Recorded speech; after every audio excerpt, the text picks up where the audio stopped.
Good morning friends, most welcome. पिछले video में हमने मे, माइट और कुड के बारे में डिस्कस किया था यूज इन पास्ट टेंस। आज इस वीडियो के अंदर हम आपको बताएंगे use of should, use to, ought to और नीड टू। इसके बारे में डिस्कस करेंगे। इसमें फर्स्ट रूल है, क्या कहता है कि शुड का यूज कहाँ पे होगा, यूज टू का यूज कहाँ पे होगा और नीड टू का यूज कहाँ पे होगा। तो इसमें रूल नंबर फर्स्ट क्या कहता है कि मेन वर्ब के पहले शुड, ought टू और नीड टू तीनों ही भविष्य में कार्य को करने की आवश्यकता का सूचक है, कि भविष्य में जो कार्य हमें करना पड़ेगा उसकी आवश्यकता है, किसी कार्य को करने की उसकी आवश्यकता का ये सूचक है इन फ्यूचर। तो फर्स्ट रूल के अकॉर्डिंग फर्स्ट एग्जांपल हम आपको देते हैं, जैसे आई शुड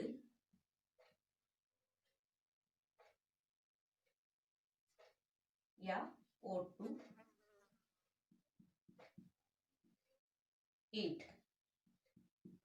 मुझे आई शुड ईट, मुझे खाना चाहिए या मुझे खाने की आवश्यकता है। फॉर एग्जाम्पल कि इन फ्यूचर आगे के लिए बताया गया है कि मुझे खाने की आवश्यकता है या फिर मुझे खाना चाहिए। रूल नंबर सेकंड क्या कहता है, शुड और ought टू, शुड और ought टू, शुड और ought टू ये दोनों क्या है कि वाक्य में शुड और ought टू वाले जो सेंटेंस होंगे उनके अंदर क्या है, कारण हो सकता है। इन दोनों के अंदर क्या है, ये जिस भी सेंटेंस के अंदर होंगे उसके अंदर कारण हो सकता है, परंतु नीड टू वाले वाक्यों में कारण का होना अति आवश्यक होगा, कि नीड टू जहां पे भी आएगा वहां पे कारण कंपलसरी होगा। जैसे मे, माइट और कुड के अंदर था, वही रूल इसके अंदर है कि कुड के साथ उसमें बताया गया था कि कारण का होना कंपलसरी होगा। इसमें क्या है, नीड टू के साथ कारण का होना अति आवश्यक होगा। शुड और ought टू के साथ हो भी सकता है और नहीं भी हो सकता, ये कोई जरूरी नहीं है, वो सेंटेंस के अर्थ के ऊपर डिपेंड करेगा कि उसको हम किस वे में लेके जाते हैं। तो फॉर एग्जाम्पल जैसे आई शुड या ought to eat due to my health.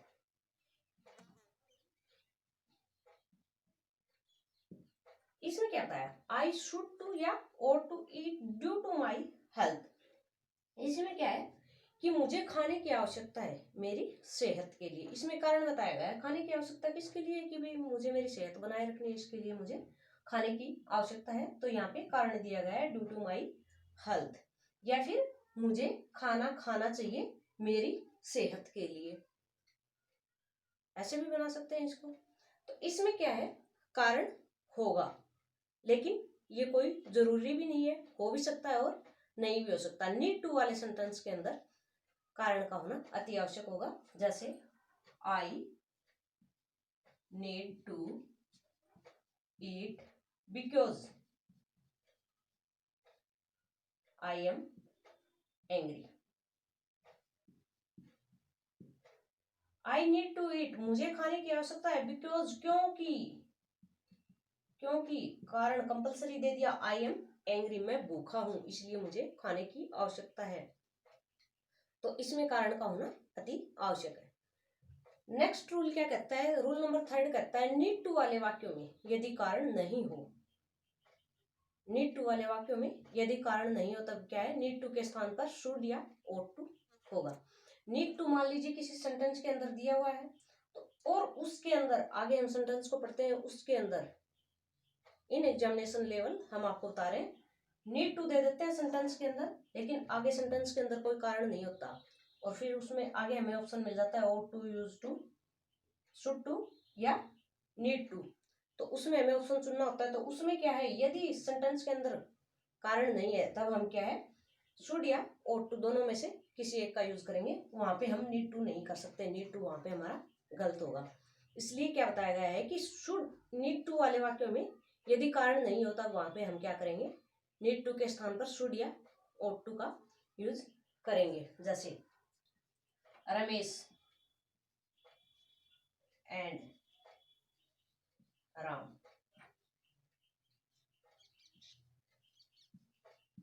Need to submit their assignment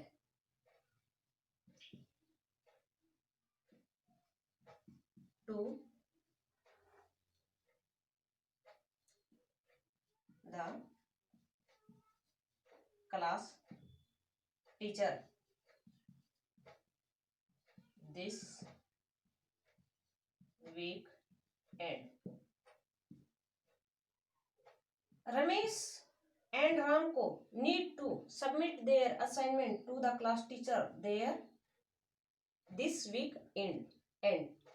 Ramesh और क्या है, राम को नीड टू आवश्यकता है सबमिट देयर असाइनमेंट अपने असाइनमेंट सबमिट करवाने की अपने क्लास टीचर को इस वीक के लास्ट में। लेकिन कारण नहीं बताया गया है कि क्यों आवश्यकता है। लेकिन यहाँ पे अगर हम नीड टू का यूज करते हैं तो ये गलत होगा।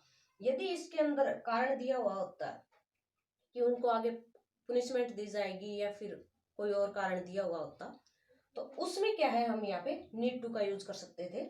लेकिन अब हम यहाँ पे नीड टू का यूज नहीं करेंगे। अब सेंटेंस की जो हम इसका अर्थ निकालते हैं उसके अकॉर्डिंग शुड या ought टू का यूज करेंगे। ought टू दोनों का यूज करेंगे, यहाँ से नीड टू को हटा देंगे। रूल नंबर 4 क्या कहता है, शुड तथा मेन वर्ब के बीच यदि सब्जेक्ट हो, शुड और main verb,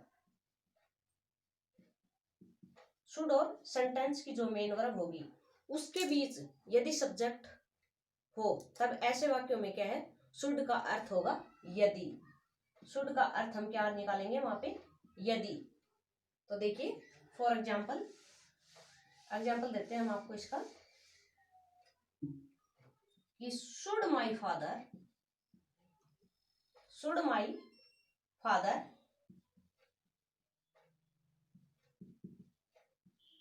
give me money I will go to watch a movie. यहाँ पे शुड, यदि should my father give me money, यदि मुझे मेरा पिताजी पैसे देता, I will go to watch the movie, तो मैं मूवी देखने जाऊंगा। I will go to watch movie, मैं मूवी देखने जाऊंगा। तो इसमें यहाँ पे यदि आ गया इसका मतलब। लेकिन आगे क्या है, तथा शुड वहां पे क्या है, इसमें क्या है, इसका अर्थ यदि हो गया, शुड कंजंक्शन होगा और ऐसे वाक्यों में क्या है, शुड के स्थान पर हम ought टू या नीड टू का प्रयोग नहीं कर सकते। लेकिन क्या है, यदि शुड सेंटेंस के बीच में आता है, सब्जेक्ट शुड और मेन वर्ब के बीच में यदि सब्जेक्ट आता है तब वहां पे क्या है, शुड जो होगा वो वहां पे कंजंक्शन का कार्य करेगा।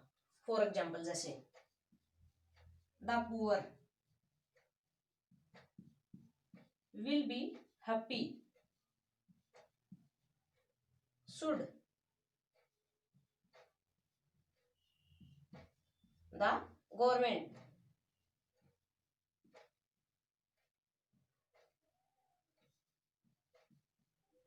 पास्ट